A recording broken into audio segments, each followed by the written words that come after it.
The ocean keeps its secrets well. Beneath the surface of every wave, in the darkness beyond where sunlight fades to nothing, things move that we've never cataloged, never photographed, never fully understood. For centuries, sailors have returned from the deep water with stories that sound impossible, tales of encounters with creatures so massive, so strange, so utterly beyond explanation that even they struggled to believe what their own eyes had witnessed.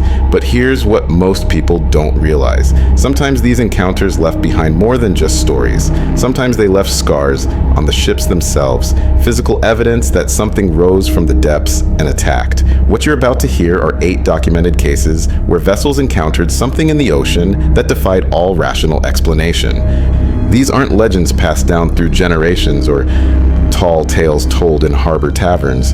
These are official reports, sworn testimonies, and verified accounts from credible witnesses who saw their ships assaulted by creatures that, according to everything we know about marine biology, shouldn't exist. The detail everyone overlooks is that many of these incidents happened in modern times, recorded by people with cameras, sonar equipment, and scientific instruments, yet the creatures responsible remain unidentified to this day.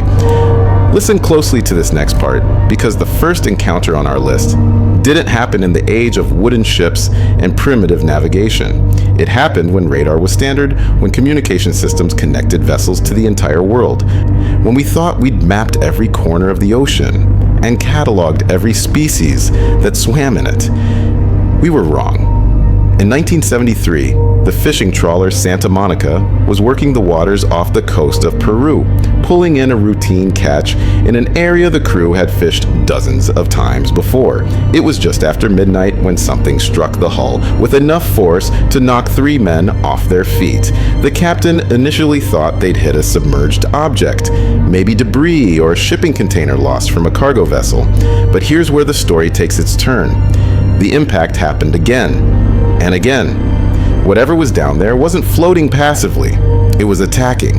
The crew rushed to the railings, and what they saw in the phosphorescent glow of the disturbed water made several of them question their own sanity. A massive serpentine form was circling the vessel, its body creating a wake that suggested something at least 40 feet in length, possibly much longer. One crew member later testified that he saw what appeared to be fins or appendages along its sides, though the darkness and the churning water made it impossible to get a clear view. But that wasn't the most disturbing part. The creature was deliberately ramming the hull over and over, as if trying to capsize the trawler or drive it away from its territory.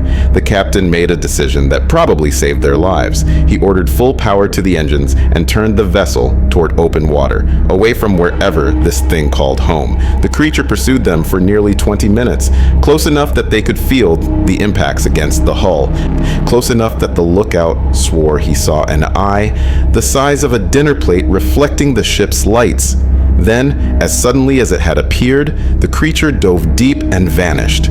The Santa Monica limped into port 3 days later with dents and scrapes along its hull that the shipyard workers couldn't fully explain.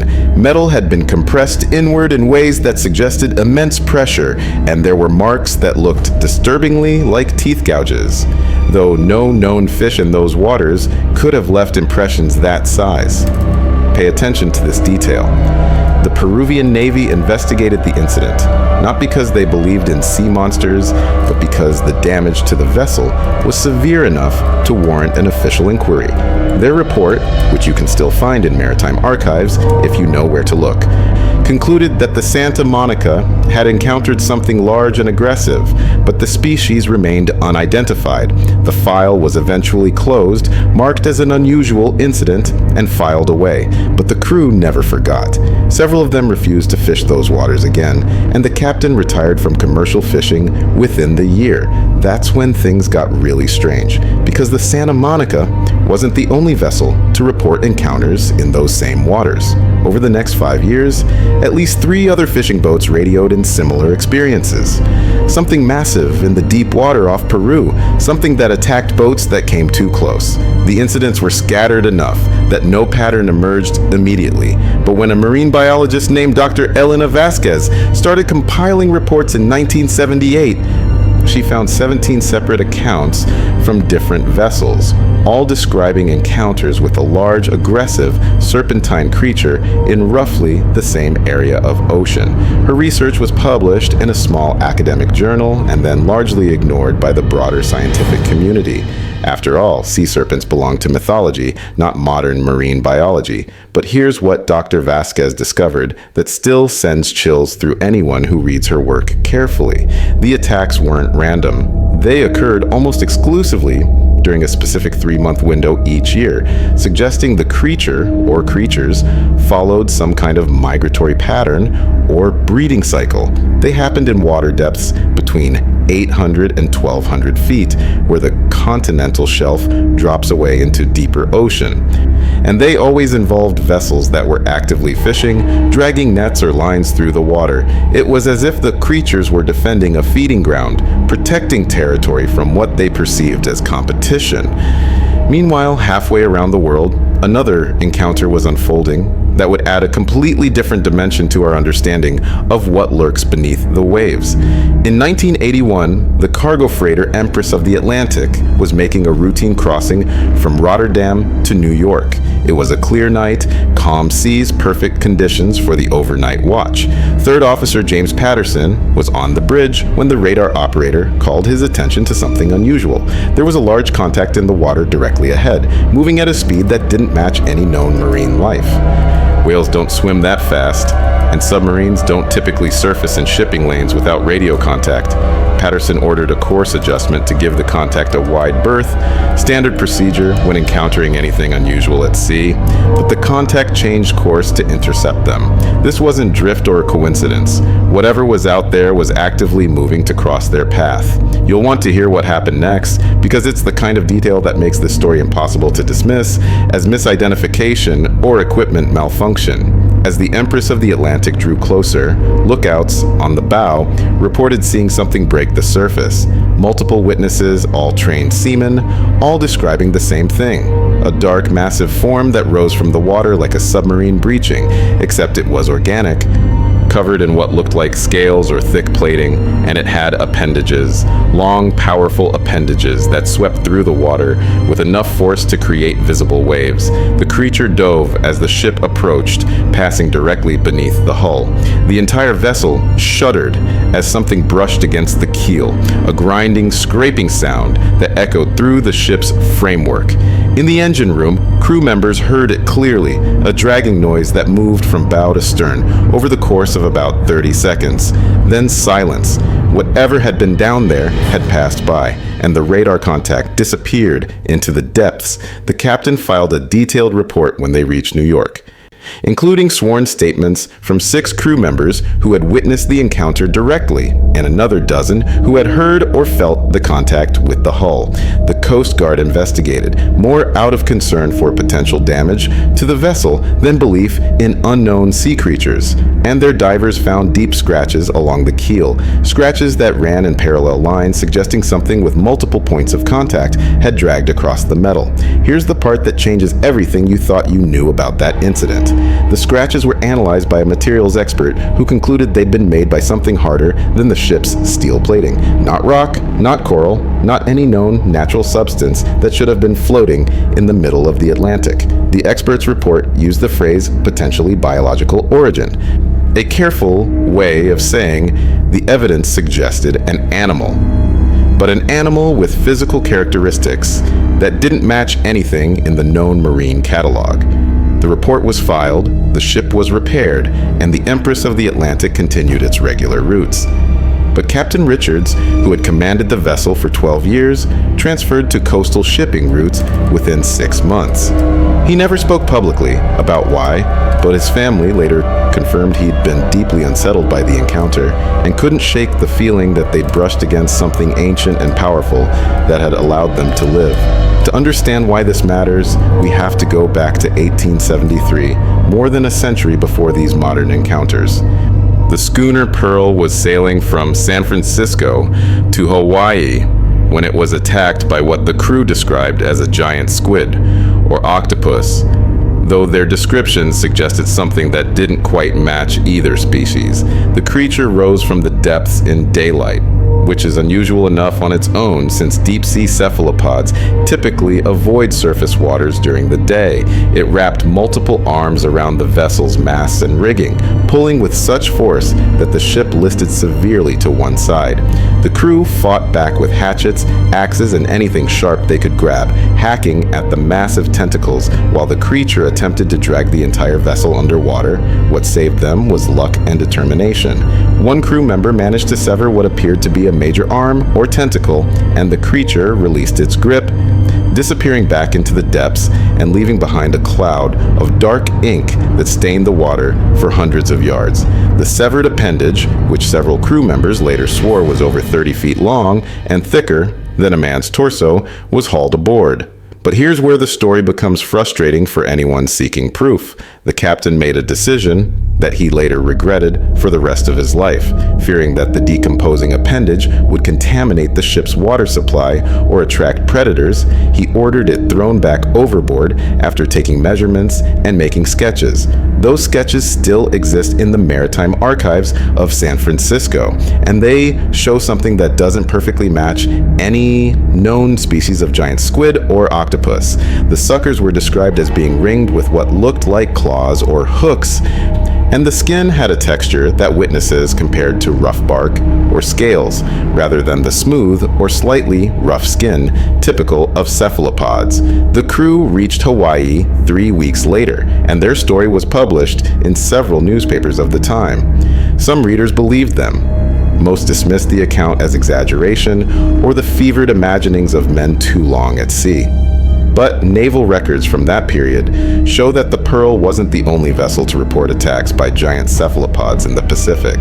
Between 1860 and 1900, there were at least 23 documented cases of ships reporting encounters with massive, tentacled creatures, and in 5 of those cases, the creatures actually attacked the vessels rather than simply being observed from a distance.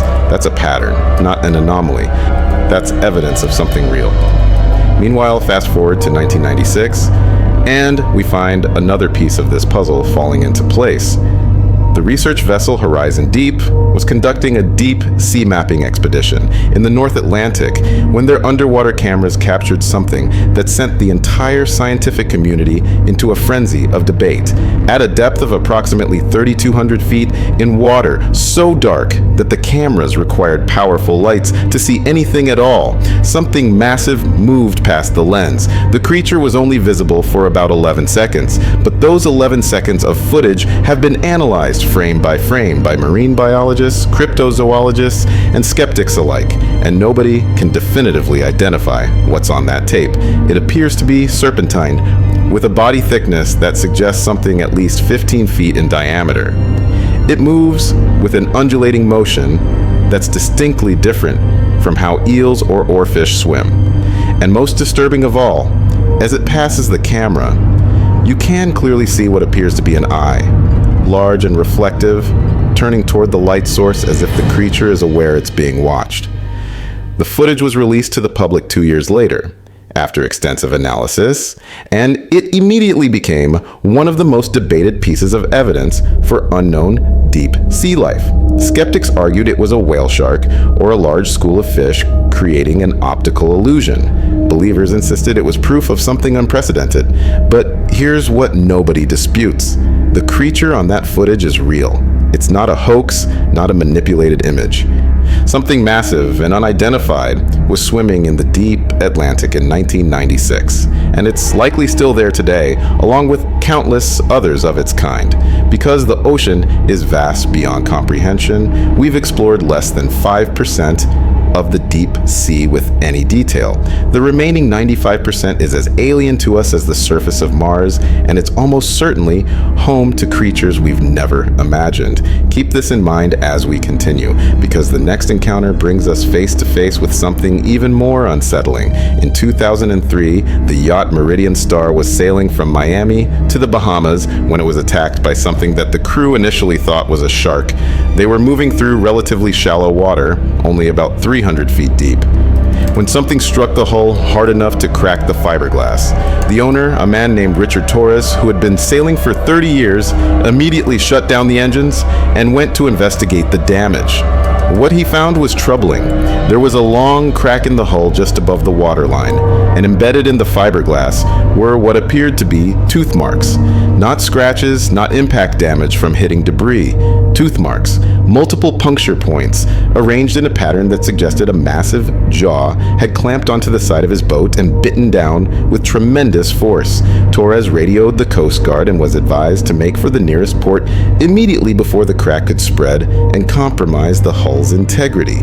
He limped into Nassau 2 hours later, and his yacht was hauled out of the water for inspection and repair. That's when marine investigators got their first look at the damage, and that's when the story took a turn that still puzzles experts to this day. The tooth marks, and there were definitely tooth marks, didn't match any known species that inhabits those waters. The spacing was wrong for a great white shark. The pattern was wrong for a tiger shark or a bull shark, and the depth of the punctures suggested bite force that exceeded what any documented shark species could produce. One investigator privately admitted that the damage looked more like what you'd expect from a crocodile or alligator, except no crocodile had jaws large enough to create marks spaced that far apart, and alligators don't inhabit open ocean waters. The official report concluded that the Meridian Star had been attacked by an unknown marine animal, possibly a very large shark of an undetermined species. The yacht was repaired, and Torres eventually returned to sailing, though he admitted in interviews that he never felt quite safe in deep water again. He sold the Meridian Star 2 years later and bought a smaller boat that he kept strictly to coastal waters and inland bays. But that's not where this story ends, because Torres wasn't the only person to report strange attacks in the waters between Florida and the Bahamas during that period. Between 2000 and 2008, there were at least 9 similar incidents. Yachts, fishing boats, and even one small commercial vessel all reported being struck or bitten by something massive in relatively shallow water. The attacks followed a pattern. They happened during daylight hours, usually in the late afternoon. They occurred in water depths between 200 and 500 feet, and they always involved vessels that were either stationary or moving slowly, as if whatever was responsible was investigating the boats before deciding to attack. Marine biologists who studied the report suggested it might be a large shark species that had learned to associate boats with easy food, possibly from fishermen who cleaned their catch and threw scraps overboard. But that explanation doesn't account for the bite marks that don't match any known shark, or the fact that the attacks often involve the creature deliberately striking the hull rather than going after bait or fish near the boat. What happened next has been kept quiet for decades, though the information is available if you know which archives to search. In 2006, a marine research team funded by a private foundation began setting up underwater cameras in the exact area where the attacks had been concentrated. They wanted definitive footage of whatever was responsible, whether it turned out to be a known species behaving unusually or something entirely new to science. The cameras ran continuously for 6 months, triggered by motion and recording everything that passed through their field of view. The team collected thousands of hours of footage showing the normal marine life you'd expect in that region. Reef sharks, schools of fish, sea turtles, rays, dolphins. And then, on one camera positioned at a depth of 370 feet, they captured something else. Something that made the lead researcher immediately lock the footage away and restrict access to only the core team members. You might think you know where this is going, but the truth is far more disturbing. The creature on that footage wasn't some prehistoric survivor or unknown species of giant shark. It was something that didn't fit into any category of known marine life. The lead researcher, Dr. Martin Kessler, described it in his private notes as having characteristics of multiple different species, as if evolution had taken several different paths and somehow combined them into a single organism. It had the general body plan of a large predatory fish, but appendages that looked more like limbs than fins. It had eyes positioned forward on its head like a predator, but a jaw structure that didn't match any known fish family. And most disturbing of all, it appeared to be intelligent. The creature approached the camera directly, as if it knew what the device was and wanted to investigate. It circled the camera, examined it from multiple angles, and then, in what Dr. Kessler described as one of the most chilling moments of his career, it reached out with one of its appendages and deliberately covered the lens, cutting off the view. The footage ends there, and when the team retrieved the camera, 3 weeks later, they found it had been moved from its original position and reoriented to face downward into the sand. Something had physically manipulated the equipment. The Research Foundation pulled funding immediately after reviewing the footage. No official explanation was ever given, but Dr. Kessler left marine biology altogether within the year and now works in freshwater ecology, studying lakes and rivers far from the ocean. He's never publicly discussed what was on that footage, and the few times journalists have tried to contact him, he's declined to comment. The footage itself remains locked in a private archive, inaccessible to researchers or the public. This is what makes these stories so frustrating. We have evidence, we have witnesses, we have physical damage to vessels and equipment, but the proof never quite reaches the public eye in a way that forces the scientific community to acknowledge what's really out there. But first, we need to understand something crucial about how these encounters are reported and documented, because it reveals a pattern that most people never notice. When a commercial vessel experiences an unusual incident at sea, there's a complex chain of reporting that involves multiple agencies, insurance companies, and maritime authorities. Every captain knows that filing a report mentioning unknown creatures or unexplained attacks can raise questions about their competence, their sobriety, their mental fitness for command. So many incidents go unreported, written off as equipment failure or collision with debris, simply because the truth sounds too impossible to be believed. The cases we know about represent only a fraction of what's actually happening out there in the deep water. To understand why this matters, we have to look at what happened to the container ship Northern Venture in 2011. The vessel was crossing the South Pacific, carrying standard cargo from Auckland to Santiago, when the crew experienced what the official report carefully described as a collision with an unknown submerged object. But here's what the official report didn't include: details that only came out years later, when a crew member spoke anonymously to a maritime blogger. The Northern Venture didn't hit something. Something hit them multiple times. Over the course of nearly 40 minutes, the ship was struck repeatedly along the port side, impacts that grew progressively more violent until the final strike actually bent a section of the hull plating inward. The crew gathered on deck with spotlights, trying to see what was attacking them, and several witnesses reported seeing a massive shape in the water, darker than the surrounding ocean, moving with purpose around the vessel. The captain ordered full speed ahead, and whatever was out there gave chase for almost an hour before finally breaking off the pursuit. When the Northern Venture reached port, the damage was extensive enough that the vessel had to go into dry dock for repairs. The bent hull plating showed signs of immense pressure applied from a curved surface, as if something massive had pressed its body against the ship while striking it. Maritime investigators quietly noted that the damage pattern was inconsistent with hitting floating debris or a shipping container. The curvature suggested something organic, something alive, but the official report listed cause of damage as collision with unknown object, and the insurance claim was processed without further investigation. The crew was instructed not to discuss the incident publicly, a standard non-disclosure agreement that's surprisingly common in maritime insurance cases. Most of them complied.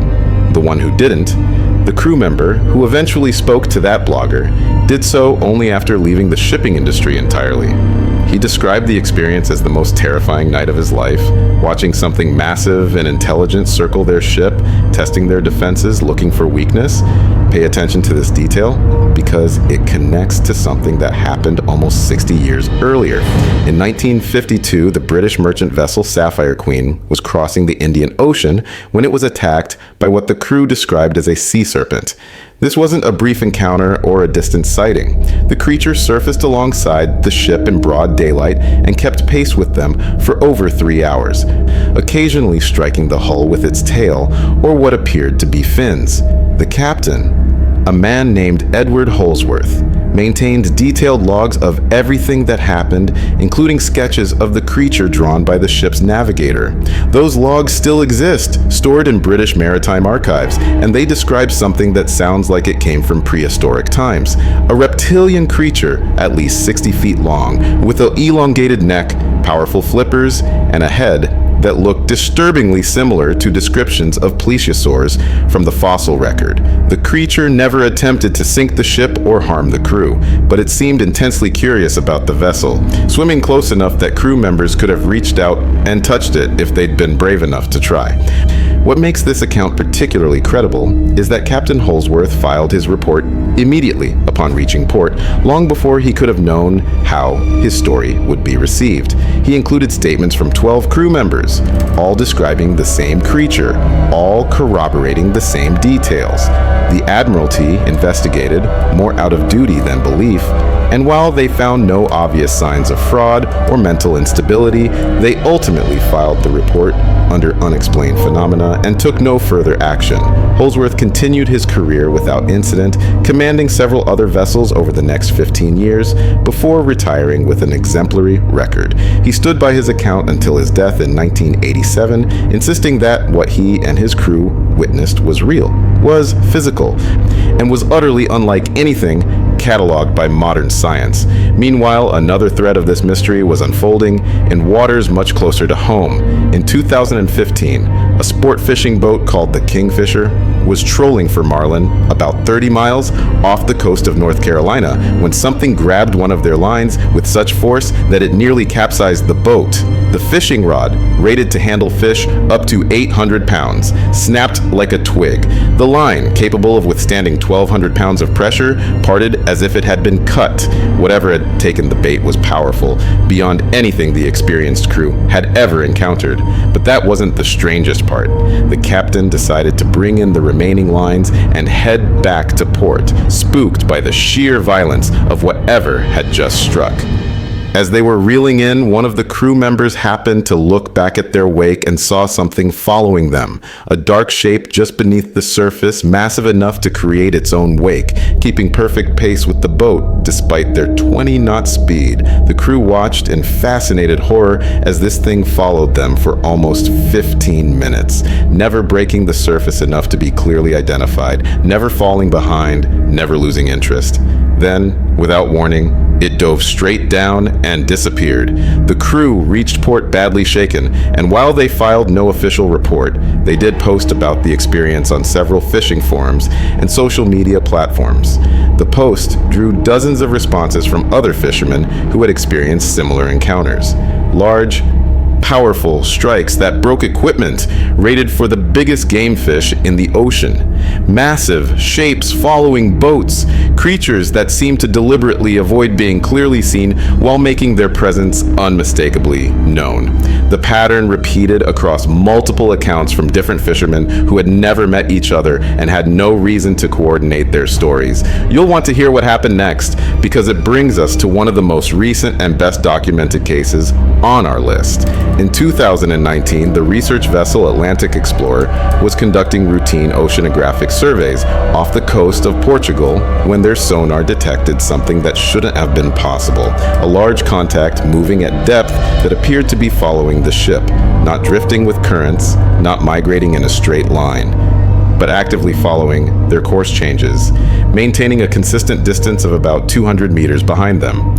The sonar operator, a man with 15 years of experience reading underwater contacts, initially thought the equipment was malfunctioning, but multiple systems confirmed the same thing. Something big was down there, and it was tracking them with what appeared to be deliberate intent. The research team made a decision that would provide some of the most compelling evidence yet for intelligent deep sea life. They deployed a remotely operated vehicle, an ROV equipped with high-definition cameras and powerful lights, sending it down to investigate the contact. At a depth of approximately 800 feet, the ROV's cameras captured footage that would later be analyzed by marine biologists around the world. The creature was enormous, easily 50 feet in length, with a body plan that didn't match any known species. It had features that suggested both fish and reptile, with powerful limbs that looked more suited to walking than swimming. Yet it moved through the water with graceful efficiency, and it was clearly aware of the ROV, approaching the underwater robot with what appeared to be curiosity rather than aggression. For almost 20 minutes, the creature investigated the ROV, circling it, examining it from different angles, even gently touching it with what might have been sensory organs or specialized appendages. Then something remarkable happened, something that still gives researchers chills when they discuss it. The creature looked directly into the camera, its eye filling the frame, and seemed to study what was on the other side. There was intelligence in that gaze, awareness that went beyond simple animal curiosity. It was a moment of connection across species, across the vast gap between human understanding and whatever consciousness existed behind that eye. The creature held that position for almost 30 seconds, long enough for the research team watching the live feed to feel genuinely unsettled before it slowly backed away and disappeared into the darker water beyond the ROV's lights. The team attempted to follow with the ROV, but the creature's speed and maneuverability far exceeded what their equipment could match. Within minutes, both the visual and sonar contacts were lost. The footage from the Atlantic Explorer was released to select researchers in 2020, and it immediately sparked intense debate. Some marine biologists insisted the creature must be a known species, filmed under unusual conditions, perhaps a whale shark or basking shark with deformities that made it appear strange. But experts who specialized in deep sea life pointed out features that simply didn't match. The limb structure was wrong. The head shape was wrong. The way it moved through the water was wrong. Whatever the Atlantic Explorer team had filmed, it wasn't anything currently recognized by science. The research vessel returned to the same coordinates multiple times over the following year, hoping for another encounter, but the creature was never seen again. It had vanished into the vastness of the ocean as completely as if it had never existed at all. This brings us to one of the most violent and disturbing encounters on our list. And it's important that you understand the context before we dive into what happened. The year was 1998. The location was the Bering Sea, one of the most dangerous and unpredictable bodies of water on Earth. The vessel was the fishing trawler Arctic Dawn, working the waters during king crab season when the risks are highest and the rewards are greatest. The crew of 14 men were experienced, hardened by years of working in conditions that would break most people. They'd seen rogue waves, survived equipment failures, endured storms that lasted for days. They thought they'd experienced everything the ocean could throw at them. They were catastrophically wrong. It started just before dawn on a morning in late October. The Arctic Dawn was hauling in crab pots in water about 600 feet deep when the hydraulic system suddenly seized up. The winch stopped, leaving a pot suspended halfway up from the bottom. The deck boss, a man named Viktor Sokolov, went to investigate the problem while the rest of the crew took a break. That's when they heard the scream. Not a human scream, though it came from Viktor. This was a sound of pure primal terror, the kind of noise that bypasses all rational thought and goes straight to the survival instinct buried deep in the human brain. The crew rushed to the side of the vessel and found Viktor staring down into the water, his face drained of all color, his hands shaking so badly he couldn't point at what he'd seen. What happened next has been recounted by multiple crew members in separate interviews, all telling the same story with the same haunted look in their eyes.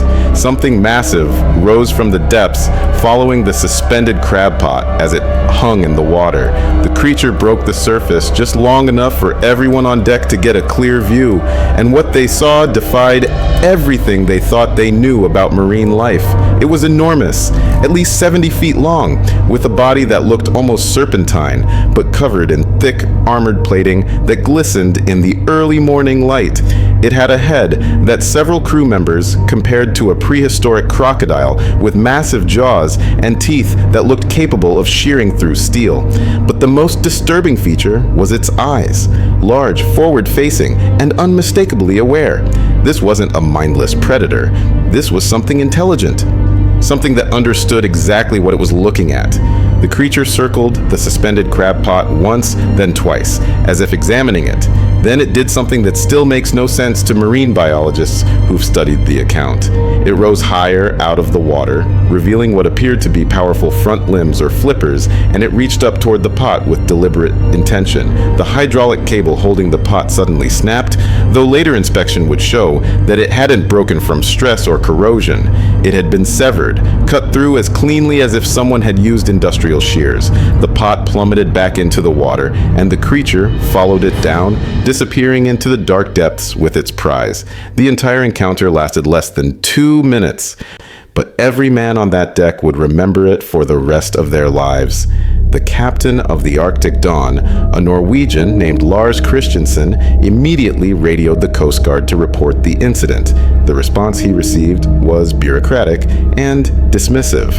Unknown marine life encounters were not considered emergencies unless there was immediate danger to the vessel or crew.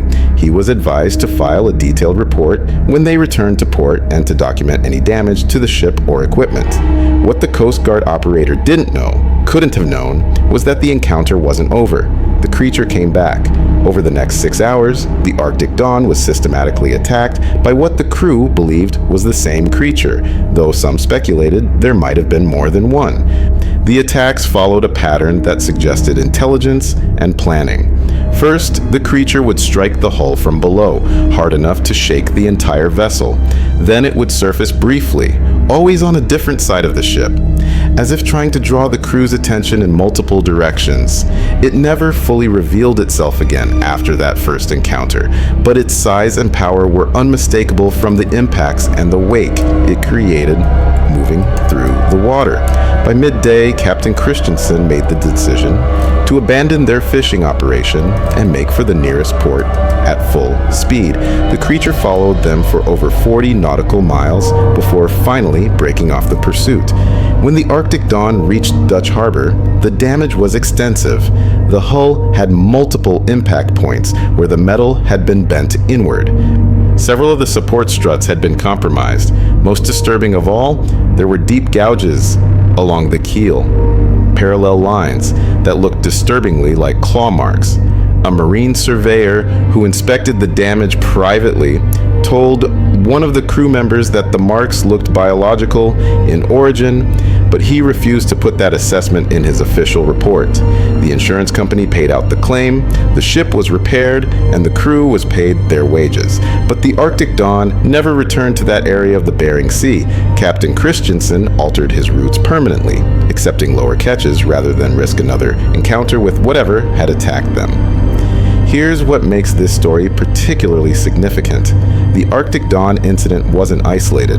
Between 1995 and 2005, at least 8 other fishing vessels working the Bering Sea reported similar encounters. Massive creatures, intelligent behavior, deliberate attacks. The National Marine Fisheries Service actually launched a quiet investigation in 2002, interviewing crews and examining damaged vessels. Their findings were never officially published, but a summary report was leaked to a marine biology forum in 2009. The report concluded that multiple vessels had indeed encountered large, unknown marine animals in the Bering Sea, and that these creatures displayed behavior suggesting intelligence and territoriality. The report recommended further study, but funding was never allocated. The investigation was quietly closed, and the findings were buried in bureaucratic archives, where most people would never find them. But that next part changes everything you thought you knew about these encounters, because in 2007, something happened that provided physical evidence of a type that couldn't be easily dismissed or explained away.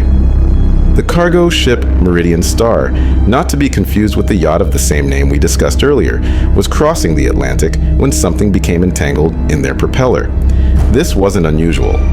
Ships occasionally snagged fishing nets, debris, even whale carcasses. What was unusual was that whatever had become caught was still moving, still struggling to free itself. The captain ordered the engine shut down immediately to prevent further damage to the propeller, and the crew gathered at the stern to see what they'd caught. What they found was a massive tentacle, easily 20 feet of it, wrapped around the propeller shaft, and it was unlike any squid or octopus tentacle anyone had ever seen.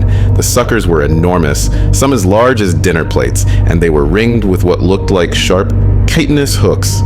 But more disturbing than the size was the behavior. The tentacle was still gripping the propeller with tremendous strength, powerful enough that the ship's engineers estimated it would take several tons of force to break that grip. The creature itself remained hidden beneath the ship, either unwilling or unable to release its hold on the propeller. For almost 3 hours, the Meridian Star sat dead in the water while the crew debated what to do. Finally, the chief engineer suggested using the ship's emergency steam vents to release superheated steam directly at the tentacle, in hopes that the pain would cause the creature to let go. It worked, but not in the way anyone expected. The moment the steam hit the tentacle, the creature released its grip and the entire appendage tore free from the body, remaining wrapped around the propeller, while the rest of the creature, which nobody ever saw clearly, disappeared into the depths. The crew hauled the severed tentacle onto the deck, and that's when they realized they had something unprecedented. This wasn't from any known species of giant squid. The tissue structure was wrong. The sucker arrangement was wrong. Even the color was unusual. A deep purple-black that seemed to absorb light rather than reflect it. The captain immediately contacted the shipping company, who in turn contacted several marine biology institutes. Everyone agreed the tentacle needed to be preserved and studied.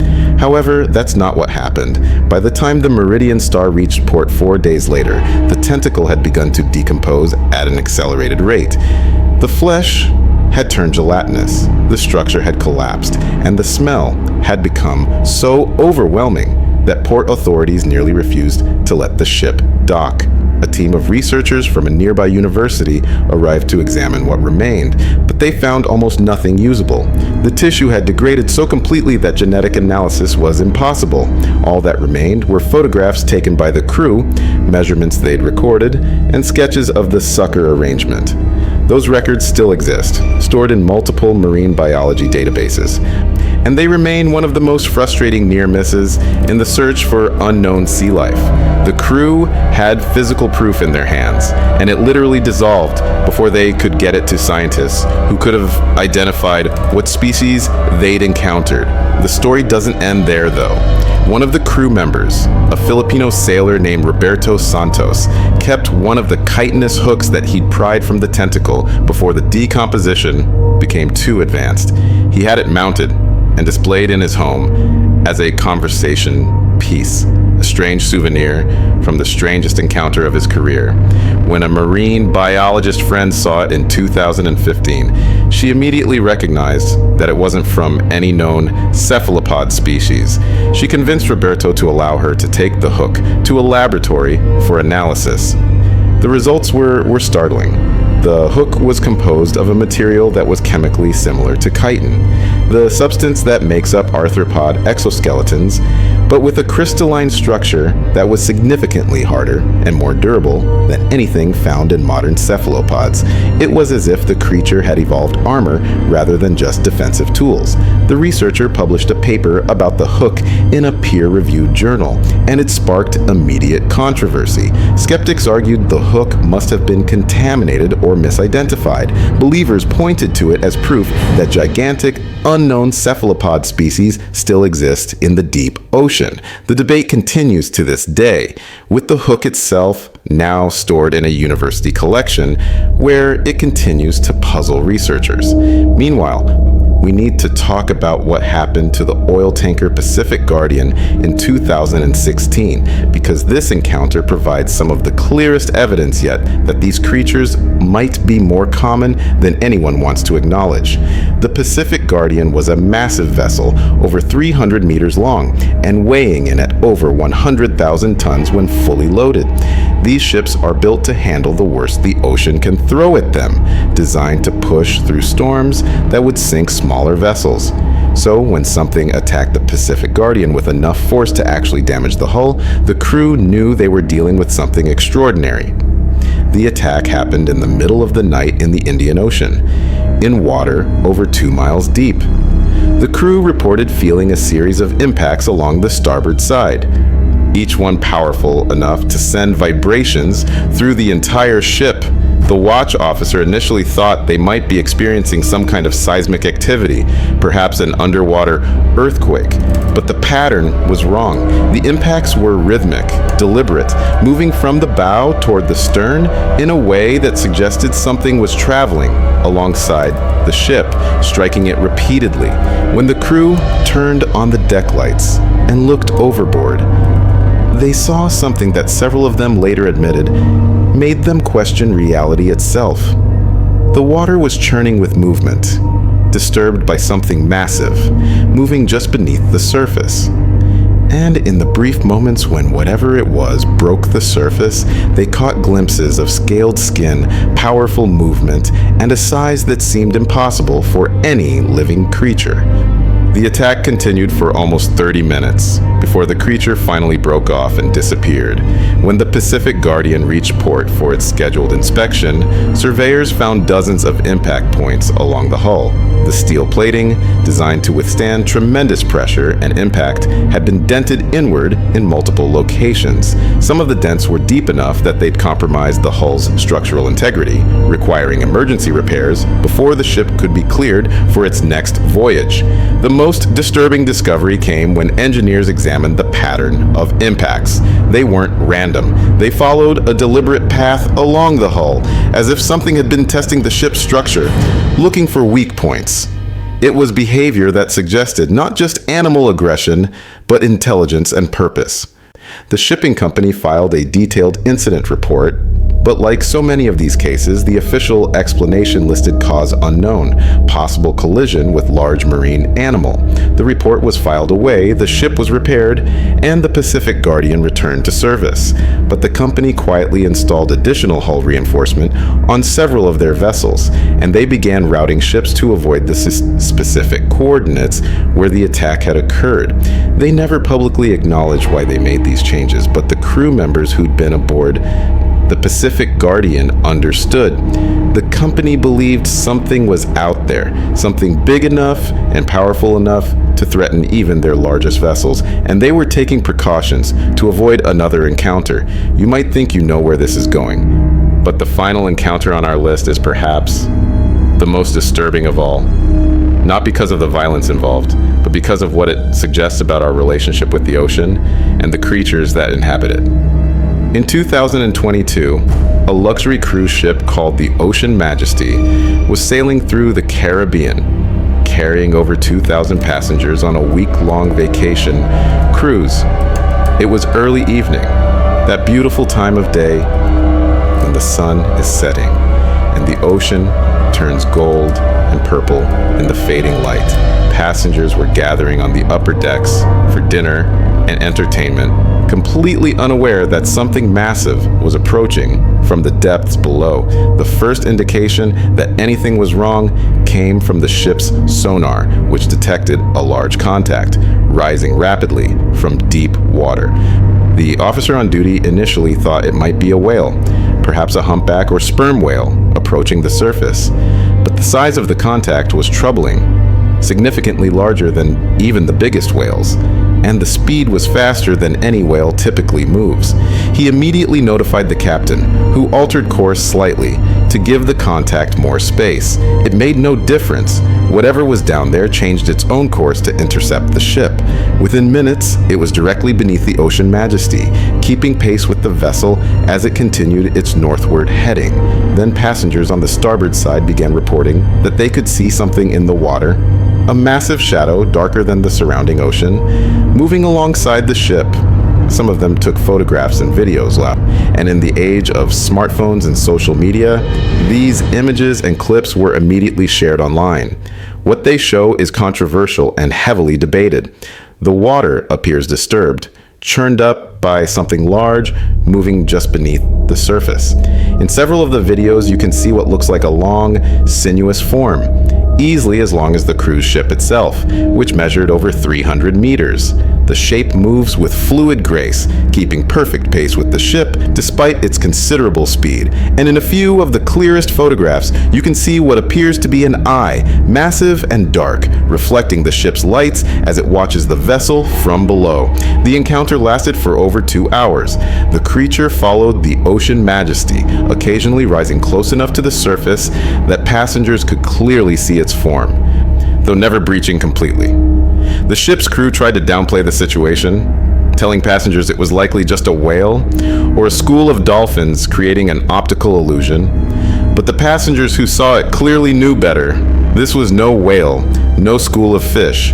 This was a single massive creature, something so large that it dwarfed even the substantial size of the cruise ship. Social media exploded with speculation and debate. The videos and photographs were analyzed by experts and amateurs alike, with some insisting they showed proof of unknown sea life, while others argued they were hoaxes or misidentifications. What makes this encounter particularly significant is the sheer number of witnesses. Unlike the isolated fishing boats or cargo ships with small crews, the Ocean Majesty carried over 2,000 people, many of whom saw the creature with their own eyes and recorded it with their own devices. The volume of evidence, even though much of it is unclear or ambiguous, makes it difficult to dismiss the encounter entirely. Something was in the water that night, something that chose to follow a cruise ship full of people for hours, apparently unconcerned about being observed.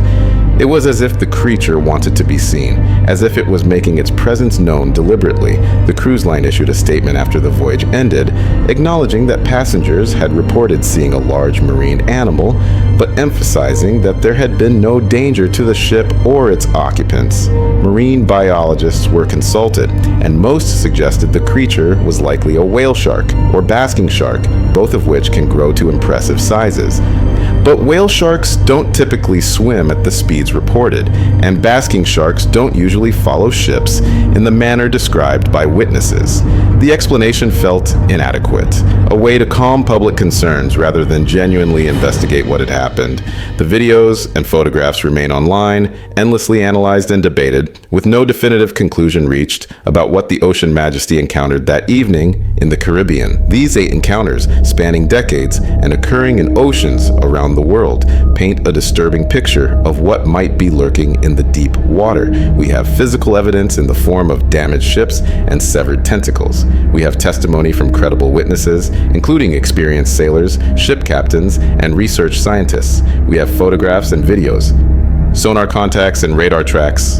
And yet, despite all this evidence, the scientific community remains reluctant to acknowledge that our understanding of marine life might be fundamentally incomplete. The ocean covers more than 70% of our planet's surface, and we've explored less than 5% of it with any detail. The deepest parts of the ocean are as alien to us as outer space, and we know less about what lives there than we know about the surface of Mars.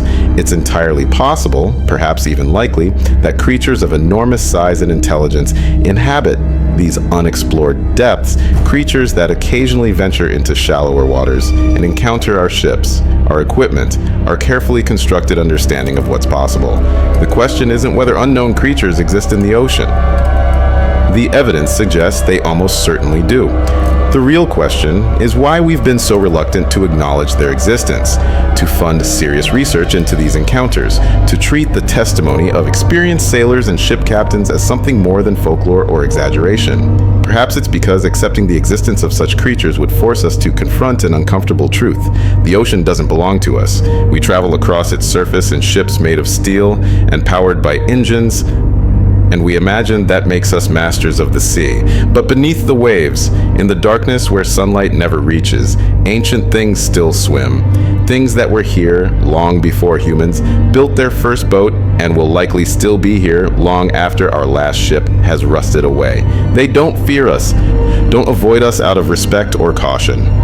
They simply exist, following patterns and purposes we don't understand, occasionally crossing paths with our vessels and reminding us that the ocean keeps its secrets well. The 8 encounters you've heard today represent only a tiny fraction of the reports that exist in maritime archives, shipping company files, and Coast Guard records. For every incident that gets documented and investigated, there are dozens more that go unreported, dismissed as equipment failure or navigation errors. For every crew that speaks openly about what they saw, there are many more who remain silent, afraid of ridicule or professional consequences.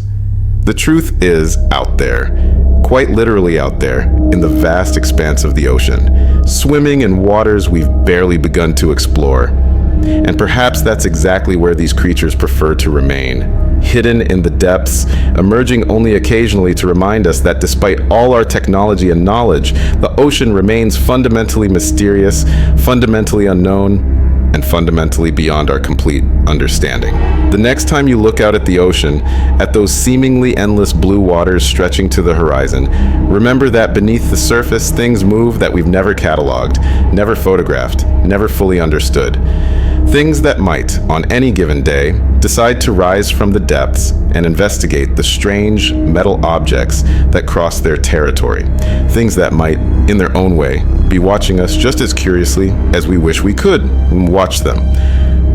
What most people don't realize is that these 8 encounters represent something far more significant than isolated incidents or random animal behavior. When you map them out, when you look at the coordinates and the timing and the specific circumstances of each attack, a pattern emerges that's deeply unsettling.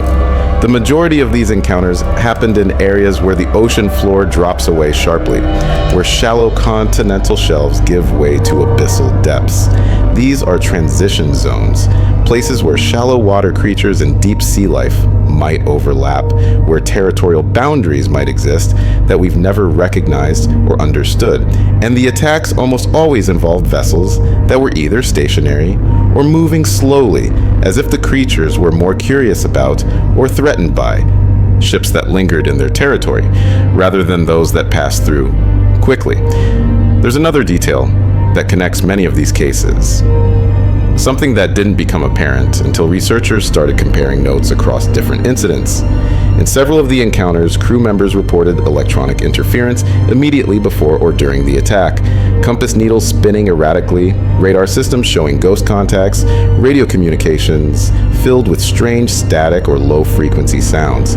The Pacific Guardian's crew reported that their depth sounder went haywire during the attack, showing rapidly changing depths that made no sense given their known position. The Arctic Dawn's radio operator documented unusual low-frequency signals that he couldn't identify. Sounds that seemed almost like vocalizations, but at frequencies below normal human hearing range. These details were usually buried in the full incident reports, mentioned briefly, and then dismissed as equipment malfunction or coincidence. But when you see the same pattern repeating across multiple unrelated incidents, it stops being coincidence and starts being evidence of something we don't understand.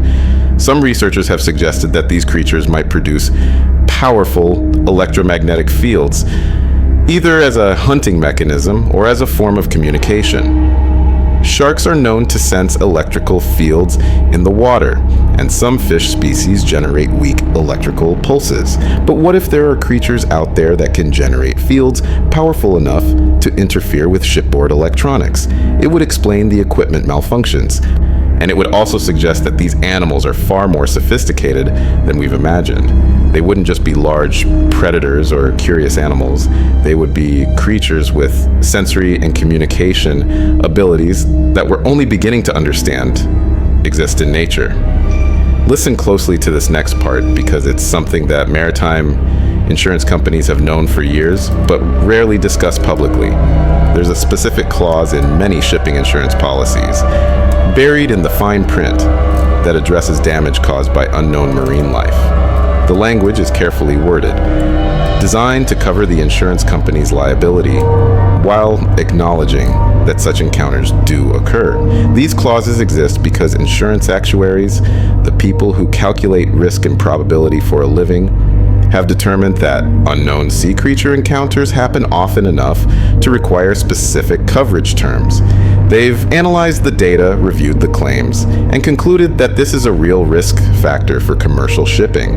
That's not speculation or folklore, that's corporate acknowledgement, backed by financial analysis, that something is out there attacking ships often enough to affect insurance premiums and coverage terms. The economic impact of these encounters extends beyond individual insurance claims. Shipping companies have quietly altered routes to avoid areas with high concentrations of reported incidents. The changes are never announced publicly, never explained in official statements, but if you compare shipping lane maps from 2000 and maps from today, you'll see subtle shifts in certain regions. Areas that used to see regular commercial traffic now see significantly less. Captains are given recommended courses that add time and fuel costs to voyages, but they follow those recommendations because the alternative, risking an encounter with something that might damage their vessel or endanger their crew, is simply not acceptable. This represents millions of dollars in additional operating costs across the global shipping industry, costs that are ultimately passed on to consumers in the form of higher prices for transported goods. We're all paying a hidden tax, essentially, to route our ships around areas where unknown creatures have been encountered, and most people have no idea this is happening. But here's what's really troubling, what keeps marine biologists and oceanographers awake at night when they're honest about it. If creatures this large, this powerful, this apparently intelligent exist in our oceans, what else is down there that we haven't encountered yet? These 8 incidents involved creatures that chose to surface, to interact with ships, to make their presence known. How many others are there that prefer to stay in the deep water, that avoid surface vessels entirely, that we'll never detect with our current technology? The ocean is vast beyond human comprehension. We could fit all of Earth's land masses into the Pacific Ocean alone and still have room left over. The volume of water in all our oceans combined exceeds 1.3 billion cubic kilometers, and we've really explored with detailed mapping and study, less than 5% of that volume. The remaining 95% is as unknown to us as the surface of distant planets. It's entirely possible, perhaps even probable, that creatures as strange and massive as these 8 encounters suggest are actually common in the deep ocean, and we simply lack the technology and resources to find them. There's a reason why deep sea research remains chronically underfunded compared to space exploration. Going to the moon or Mars is difficult, certainly, but it's conceptually straightforward. You build a vehicle, you launch it, you navigate through a vacuum where the environment is harsh but predictable. Going to the deep ocean is infinitely more complex. The pressure at the bottom of the Mariana Trench exceeds 8 tons per square inch, enough to crush almost any human-made vehicle. The darkness is absolute, the cold is extreme, and the environment is corrosive and hostile in ways that space simply isn't. We've sent more people to the moon than we've sent to the deepest parts of our own oceans. We've spent more money studying distant asteroids than we have studying the creatures that live 6 miles below the surface of the sea. And perhaps that's exactly how these unknown creatures have remained unknown for so long. We're looking up at the stars, wondering what's out there, while beneath our feet, beneath the waves, ancient things swim in darkness, completely indifferent to our curiosity or our technology.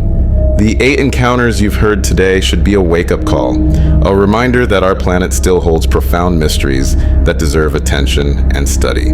Every year, marine biologists estimate that we discover between 2,000 and 5,000 new species of marine life. Most of these are small, unremarkable organisms, fish that fit in the palm of your hand, invertebrates that live in extreme environments, microorganisms that exist in forms we never knew were possible. But occasionally, rarely, we discover something big, a new species of whale, a giant squid caught on camera, a fish that was thought to be extinct for millions of years suddenly appearing in fishing nets. Each of these discoveries reminds us how little we actually know, how much remains to be found. And if we can miss creatures as large as whales and giant squid for centuries, how many other large, intelligent creatures are out there, still undiscovered, still swimming in the deep water beyond our knowledge and understanding? And there you have it. 8 times ships were attacked by unknown sea creatures. 8 encounters that challenge everything we think we know about marine life and remind us that the ocean still holds mysteries we're only beginning to glimpse. If you enjoyed this deep dive into maritime mysteries, please like this video, share it with your friends, and subscribe to the channel. It means a lot. Thank you, and safe travels, my dear friends.